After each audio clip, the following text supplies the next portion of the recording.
अष्टवक्र गीता तृतीय प्रकरण भाग 13।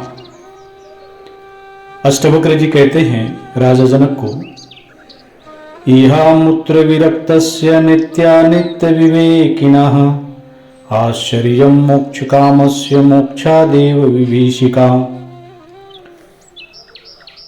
जो इस लोक और परलोक के भोगों से विरक्त है, जो नित्य और अनित्य का विचार रखता है और मोक्ष को चाहने वाला है, वह भी मोक्ष से भय करता है। यह आश्चर्य की बात। इस संसार में रहकर जीव अपने भिन्न भिन्न कर्मों के द्वारा पाप पुण्य की संपत्ति अर्जित करता है। मृत्यु होने पर वह इस पाप पुण्य की गठरी को अपने साथ ले जाता है।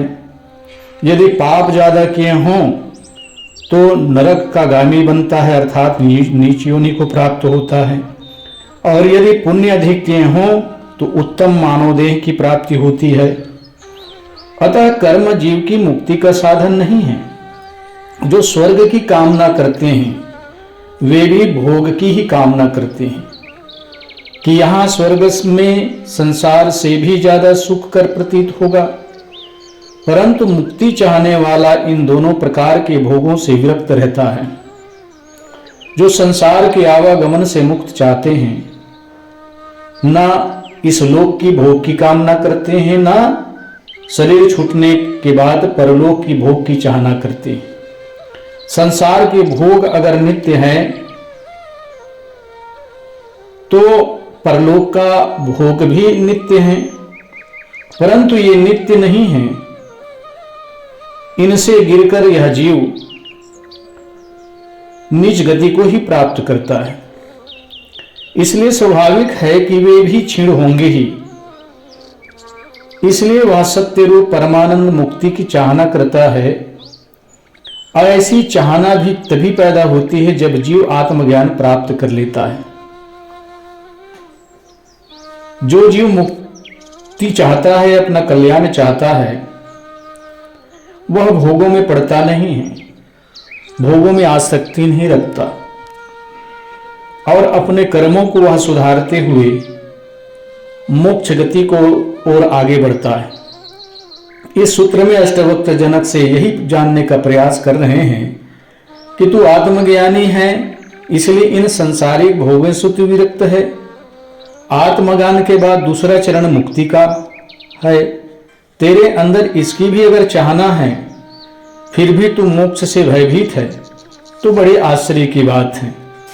इसका अर्थ है कि तेरे अंदर भोगने की वासना भी शेष रह गई है। अगर तेरे अंदर भोगने की चाहना शेष रह गई है, तेरी मुक्ति नहीं हो सकती।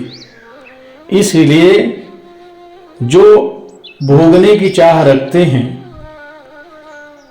उसको मुक्ति कैसे प्राप्त होगी? चाहना का ही विसर्जन करना ही तो मुक्ति है। फिर अष्टवक्र जी राजा जनक को कहते हैं, धीरस्तु भोज्यमानो अपि पिंड्यमानो अपि सर्वदा आत्मानं केवलं पश्यन्ना तुष्यति न कुष्यति। धीर अस्तु भोज्यमानं मनो अति पिंड्यमानो अपि सर्वदा आत्मानं केवलं पश्यत न तुष्यति न कुष्यति। अर्थात ज्ञानी पुरुष तो भोगता हुआ भी और पीड़ित होता हुआ भी नित्य केवल आत्मा को देखता है। न तो वह प्रसन्न होता है, न वह दुखी होता है। आत्मज्ञानी को शोक और कोप कभी ना होना चाहिए, क्योंकि वह आत्मज्ञानी है। संसार के विषयों में वह पढ़कर किसी भी प्रकार से शोक और भयभीत नहीं होता। जिसने अपने आत्मा को जान लिया कि मेरे आत्मा ही अजर अमर अविनाशी है, तो जीवन में कितनी भी कठिनाई, कितने दुख, कितने क्लेश आए, वह उसमें सम रहता है, क्योंकि वह अपनी आत्मा को देखता है। क्योंकि आत्मा अपरिवर्तनशील है, आत्मा में किसी प्रकार से सुख दुख नहीं है।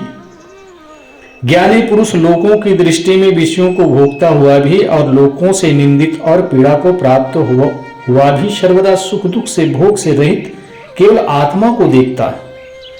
न तो प्रसन्न को प्राप्तता होता है और न ही कोप को प्राप्त होता है। वैसे आत्मज्ञानी को संसार में रहकर आवश्यक कर्म तो करने ही पड़ते हैं और प्रारब्ध कर्मों के भोग भी भोगने पड़ते ही हैं। ऐसे कई उदाहरण देखने में आते हैं। जैसे मीरा को जहर पीना पड़ा, राम कृष्ण जी को कैंसर की पीड़ा झेलनी पड़ी, कृष्ण के पांव में बाण लगा, परंतु ज्ञानी पुरुष इन प्रसन्नता एवं क्रोध जैसे मानसिक भावों से मुक्त ही रहता है। ये भाव उसे प्रभावित नहीं कर पाते। यदि वे प्रभावित करते हैं तो ज्ञानी के लिए आश्चर्य की बात है।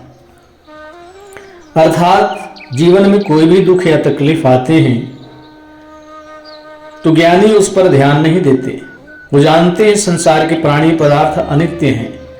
जो मुझे सुख दुख हो रहा है शरीर से हो रहा है या संसार के लोगों से हो रहा है या प्राणी पदार्थों से हो रहा है, तो यह मेरे प्रारब्ध ही है। वह हंसी खुशी से उस दुख सुख को भोग लेता है, क्योंकि वह आत्मज्ञानी होने से इनसे विचलित नहीं होता।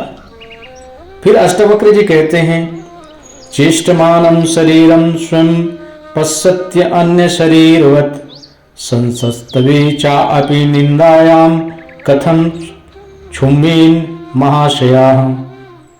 चेष्टमानं शरीरं स्वयं पश्यत्य अन्य शरीरवत् संसस्तवे चापि निंदायां कथं क्षुम्येन महाशयाः।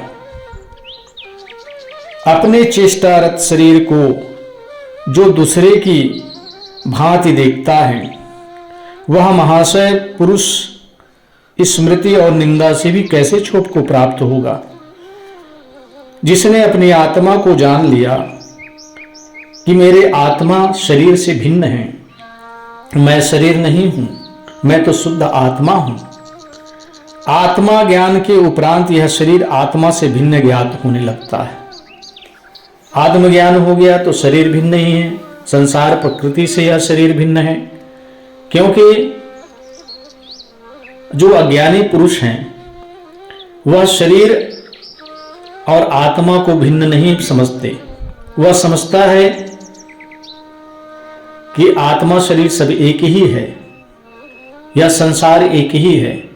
परंतु जिसे आत्मज्ञान हो गया उसके लिए आत्मा शरीर या प्रकृति सब अलग अलग दिखाई पड़ती हैं।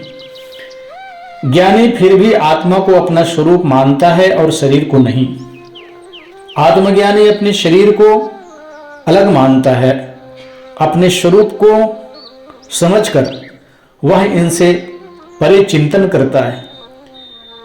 आत्मज्ञान के उपरांत उसका शरीर तो चेष्टारत रहता है।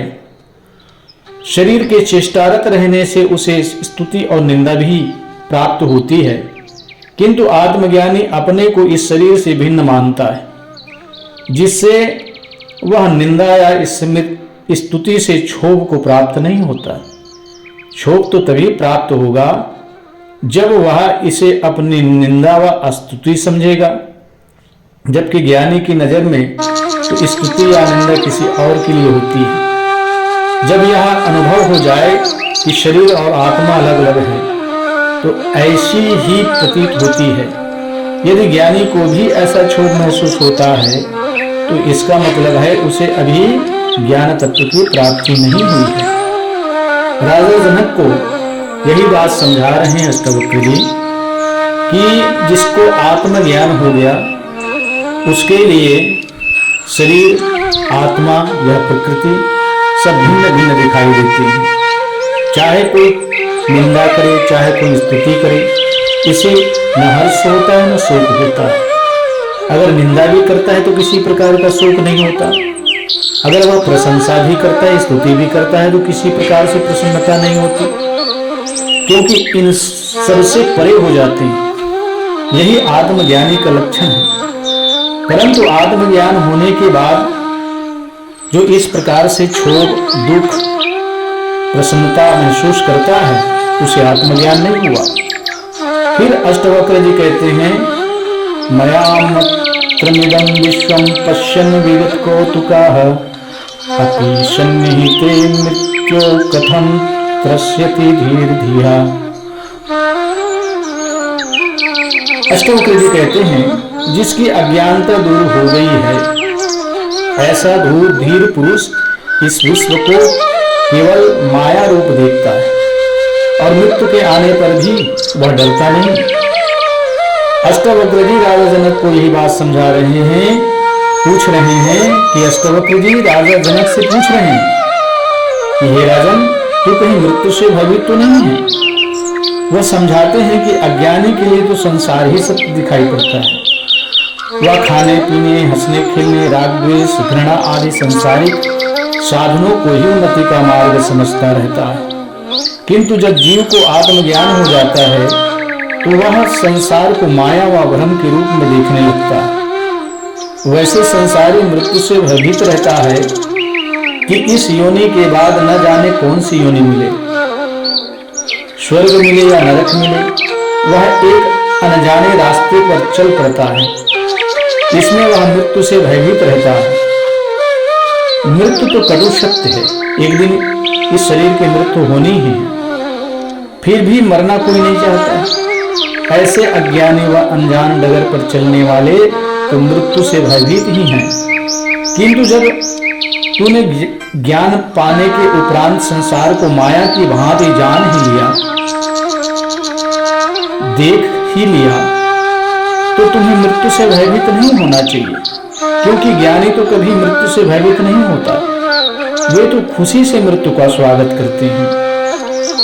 फिर अष्टवक्र जी कहते हैं, मुनिः स्पृहं मानसं यस्य नैराश्ये अपि महात्मना तस्यात्मज्ञान तृप्तस्य तुलना केन जायते। जिस महात्मा का मन क्षोभ में भी इच्छा रहित है, उस आत्मज्ञान से तृप्त हुए पुरुष की बराबरी किसके साथ हो सकती है। अब अष्टवक्र जी राजा जनक को ज्ञानी का उत्कृष्टता समझा रहे हैं। वह कहते हैं कि जिस ज्ञानी का मन क्षोभ की भी इच्छा से रहित एवं संसार के किसी पदार्थ के लाभ हानि में हर्ष और शोक को नहीं प्राप्त होता है, जिसकी सभी इच्छाएं समाप्त हो गई, प्रायः उनके समस्त शोक मिट गए, और जो अपनी आत्मा के आनंद से पूरी तरह तृप्त हैं, उसकी किसके साथ तुलना की जा सकती है, वह तो अतुलनीय है। इस प्रकार से राजा जनक को समझाते हुए अष्टवक्र जी कहते हैं कि वह परे हैं, वह आत्मज्ञानी संसार से मुक्त हैं। फिर कहते हैं, स्वभावदेव जाननो दृश्यमितं किंचन इदं ग्राह्यमिदं त्याज्यं स किं पश्यति धीर्धिया। जो यह जानता है कि यह दृश्य स्वभाव से ही कुछ नहीं है, यह जड़ है, मैं दृश्य से अलग हूं, वह यह कैसे देख सकता है कि यह ग्रहण करने के योग्य है और त्यागने के योग्य है। अर्थात अष्टवक्र जी कहते हैं कि राजन, यह जो संसार में दिखाई देता है, यह सब मन का ही प्रपंच है, जो वह दृश्य होने से सीप में चांदी दिखाई देने के समान मिथ्या है। जैसे शीप में चांदी दिखाई पड़ता है, वैसे संसार के भोगों में सुख दिखाई पड़ता है, वैसे ही प्रपंच भी दृश्य होने से मिथ्या है। हम सुख का आनंद जो भोगों में लेते हैं, वह क्षणिक है, वह नित्य नहीं है। इस अनुरूप यह जगत मिथ्या ही सिद्ध होती है। ऐसा जिस ज्ञानवान से जब जान लिया, समझ लिया, निश्चय कर लिया, ऐसा धीर पुरुष ऐसा कब देखता है कि यह मेरे ग्रहण करने योग्य है या मेरे त्यागने योग्य है। ज्ञानी यह कदापि नहीं देखता। ज्ञानी को तो आत्मा ही नित्य एवं सत्य प्रतीत होता है। जिसने अपनी आत्मा को जान लिया, जिसने अपनी आत्मा को समझ लिया, वह संसार के भोगों को ग्रहण करने या त्यागने की इच्छा नहीं रखता। न वो ग्रहण करता है, न त्यागता है, अर्थात इसमें किसी प्रकार से कोई आसक्ति नहीं होती। जब आसक्ति नहीं होती तो त्यागने की कोई बात ही नहीं है। इस प्रकार से जो संसार के प्राणी पदार्थ भले ही उसमें सुख भाषिक होता है, परंतु उसमें सुख नहीं, ये तो इंद्रियों का सुख है जो क्षणिक है। फिर अष्टवक्र जी कहते हैं, अंतः त्यक्त कषायस्य निर्द्वंद्वस्य निरासिता यदृच्छया गतो भोगो ना दुखाय न तुष्टे। जिसने विषय वासना के कषाय को अपने अंतःकरण से त्याग दिया है, जो द्वंद्व से रहित हैं, जो आशा रहित हैं, ऐसे पुरुष को देवयोग से प्राप्त हुई वस्तु न दुख के लिए है न संतोष के लिए है।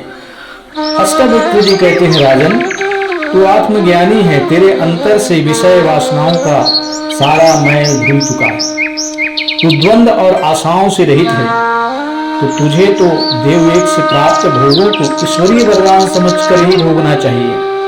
इंद्रियों की लिप्सा में नहीं पड़ना चाहिए। तुझे इनमें दुख अथवा सुख नहीं अनुभव होना चाहिए। अर्थात जो भी घट रहा है उसको ईश्वरीय कृपा ही समझना चाहिए।